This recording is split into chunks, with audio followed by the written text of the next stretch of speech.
तो और मैं भी चाहता हूँ कि मेरी बेटी कहीं और जाएगी, वहाँ परेशान हो, इसलिए से मैंने इसकी शादी करी। और अब ये ना 2 महीने से प्रेग्नेंट भी है। अरे भाई साहब, प्रेग्नेंट दिक्कत ये हो रही है, अब वो ना घर वाले जो है ना, बाहर वाले रिश्तेदार। কি বলবো ভাই, এসব ইসলাম বিদ্বেষীরা ইসলামকে বদনাম করার জন্য লেগেই আছে। দেখুন কিভাবে মাথায় টুপি পরে পাঞ্জাবি পরে ইসলামকে বদনাম করার চেষ্টা করছে, যে আমি মুসলমান, আমি মুসলিম, আর নিজের মেয়েকে বিয়ে করেছি এবং সে গর্ভবতী হয়ে গেছে। কত সুন্দর নাটক করছে ইসলামকে বদনাম করার জন্য, এবং সোশ্যাল মিডিয়ায় এসে ইসলামকে মানে অপপ্রচার করার জন্য, ইসলাম সম্পর্কে মানুষের মধ্যে ভুল ধারণা পোষণ করার জন্য কিভাবে অ্যাক্টিং করছে। কিন্তু অ্যাক্টিং তারা যতই করুক, কিছু না কিছু একটা খুঁত বা ভুল তাদের মধ্যে রয়েই যাবে, যেটা সোশ্যাল মিডিয়ায় প্রকাশ হয়ে যায়।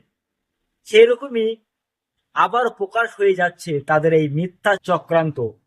যারা ইসলাম বিদ্বেষী, তারা কতটা চক্রান্ত করছে ইসলামকে বদনাম করার জন্য।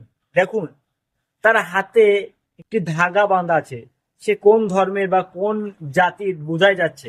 সে এসেছিল ইসলামকে বদনাম করার জন্য, এবং কিভাবে বদনাম করছে যে আমি আমার মেয়েকে বিবাহ করেছি এবং সে গর্ভবতী হয়েছে। নাউজ বিল্লাহ। অথচ ইসলামে নিজের মেয়ে, খালা, ফুফু, মানে অনেক লিস্ট আছে যাদেরকে বিবাহ করা যাবে না, কিন্তু তারা এটাকে সোশ্যাল মিডিয়ায় এমন ভাবে উপস্থাপন করছে যাতে ইসলাম এটার অনুমতি দেয়। কিভাবে অ্যাক্টিং তারা করছে। তাই এই ভিডিওটি বেশি বেশি শেয়ার করুন, যাতে সমস্ত মুসলিম ভাইদের কাছে বা অমুসলিমদের কাছে এই মেসেজটি পৌঁছে যায় যে এটা সম্পূর্ণ একটি ফেক ভিডিও। ইসলামকে বদনাম করার জন্য তারা এটা চক্রান্ত করেছে, তার জলজন্ত প্রমাণ তো আপনারা দেখতেই পাচ্ছেন।